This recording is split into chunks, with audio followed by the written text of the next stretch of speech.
Dans le présent chapitre, nous allons travailler à retrouver justement l'équation d'une droite, c'est-à-dire une fonction polynomiale de degré 0, degré 1, et l'utiliser justement pour résoudre des problèmes. Donc, comme nous l'avons vu précédemment, les paramètres A et B viennent caractériser justement l'équation de la droite y égale ax plus b.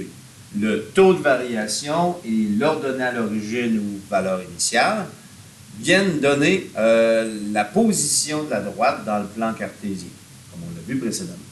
Alors, retrouver l'équation d'une droite vient à retrouver ces deux paramètres. Il faut donc développer des stratégies pour pouvoir retrouver ces paramètres, que ce soit à l'intérieur d'un texte, d'une table de valeurs ou d'un graphique. Alors, c'est ce qu'on va faire. Donc, pour retrouver l'équation de la droite y égale à x plus b, il faut connaître les valeurs du paramètre A, le taux de variation, et le B, l'ordonnée à l'origine, qu'on appelle aussi valeur initiale dans certains cas. Il existe diverses stratégies pour retrouver ces paramètres. Donc, le paramètre A, dans le texte, généralement, on recherche les mots-clés par, à chaque, pour, et aussi si on voit des unités qui présentent une barre oblique, comme celle-ci, c'est une bonne stratégie pour le repérer dans un texte. Donc, par exemple, si on dit le débit d'une pompe est de 50 litres par minute, on voit la barre oblique qui est ici, le par. Donc, le 50 sera mon paramètre A, sera mon taux de variation dans la situation. Ou si on voit ici, un physiothérapeute demande un tarif de 90 $ par visite.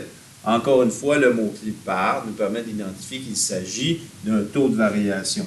Donc, dans ce cas-ci, A vaudrait 50, tandis que dans ce cas-ci, A vaut 90 dans mon équation.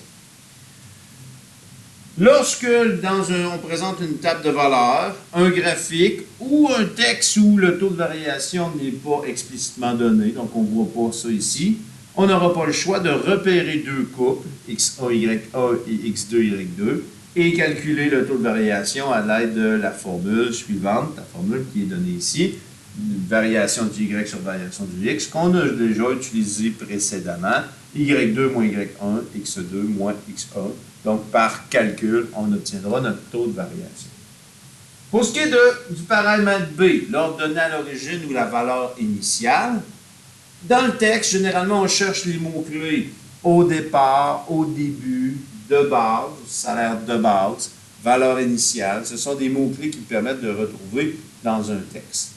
Sinon, dans une table de valeurs ou un graphique, il faut repérer la valeur de Y lorsque X vaut 0, c'est-à-dire le couple 0B, la valeur du B ici. Donc, graphiquement, c'est la valeur de Y lorsque la droite coupe l'axe des ordonnées.